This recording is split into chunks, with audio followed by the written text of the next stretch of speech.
Très heureuse de vous retrouver, mesdames et messieurs. Bonsoir et bienvenue dans ce flash d'information sur Bamako News TV. Nous ouvrons ce flash d'information par l'actualité nationale.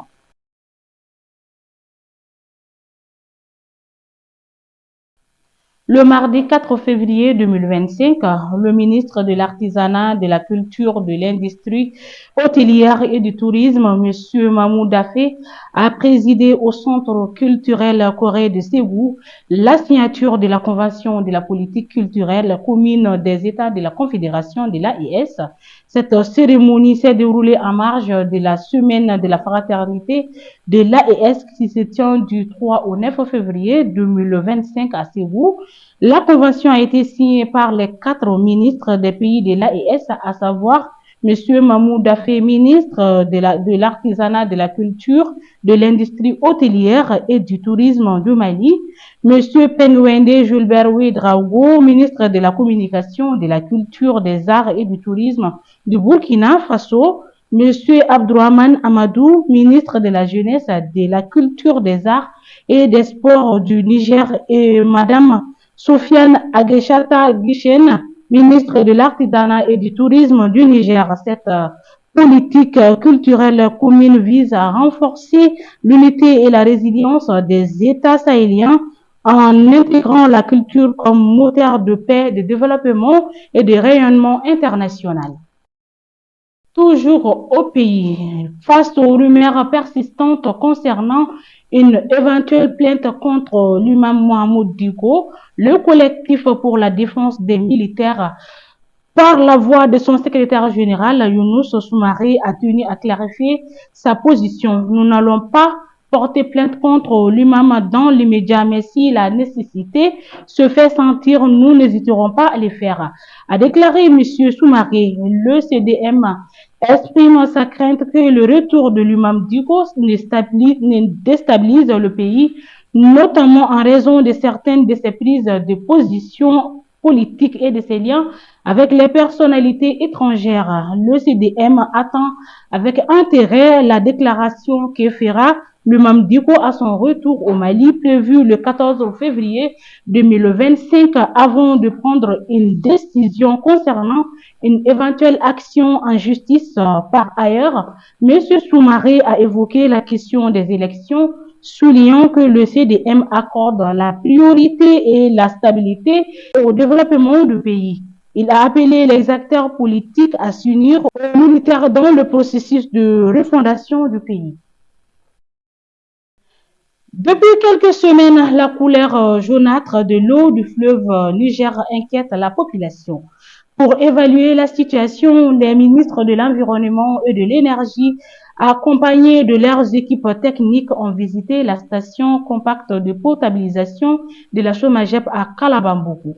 Ils ont constaté que la pollution causée notamment par les dragages et l'utilisation de produits toxiques comme le cyanure minant sérieusement le fleuve. Face à cette urgence, la ministre de l'Environnement, Madame Doumbia Mariam Tangara, a insisté sur la nécessité d'une prise de conscience collective et a promis des actions fermes contre les responsables de ces pratiques illégales.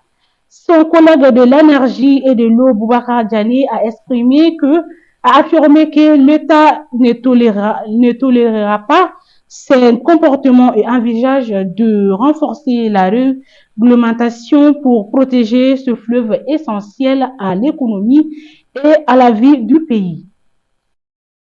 Le président de la transition, son Excellence le général d'armée, chef de l'État, a accordé le mardi 4 février 2025 une audience à une délégation du Conseil économique et social de la Grèce présente au Mali dans le cadre de la 7e session ordinaire de la 6e mandature du Conseil économique, social, environnemental et culturel.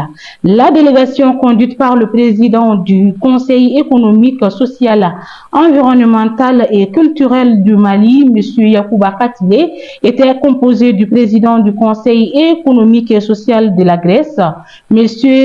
Ioannis Paidas, et du secrétaire général de l'Association internationale des conseils économiques, sociaux et institutions similaires, M. Apostolos Sirafi. Au menu des échanges, le contenu protocole de coopération entre le Conseil économique, social, environnemental et culturel du Mali et le Conseil économique et social de Grèce. À présent, faisons un tour à l'international.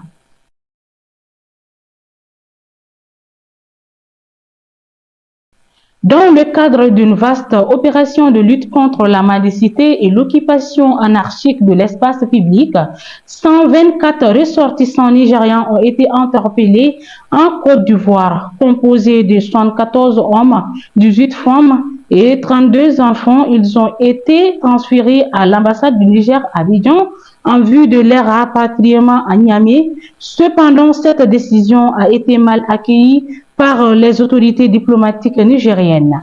Dans un communiqué, l'ambassade du Niger à Abidjan a dénoncé l'absence de concertation préalable avec les autorités ivoiriennes.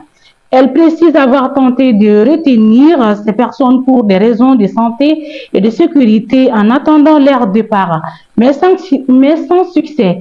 Face à cette situation, l'ambassade a annoncé la fermeture temporaire de ses services consulaires afin de mieux gérer la crise. Donald Trump a signé mardi 4 février 2025 un décret exécutif visant à retirer les États-Unis de plusieurs instances de l'ONU et à passer en revue le financement par Washington de l'organisation internationale siégeant à New York. Les décrets du président américain retirent notamment les États-Unis du Conseil des droits de l'homme de l'ONU, une instance dont le pays n'est pas membre mais seulement observateur. Il vise ainsi à interdire toute future implication de Washington dans l'organisme, même si le mécanisme exact de retrait en tant qu'État observateur demeure incertain.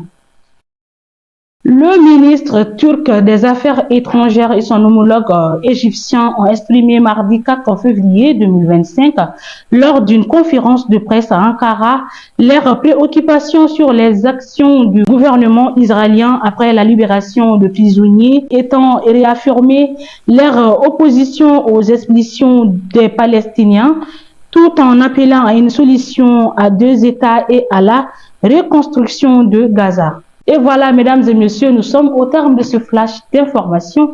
Merci à vous de l'avoir suivi. Bonne suite de programmes sur Bamako News TV.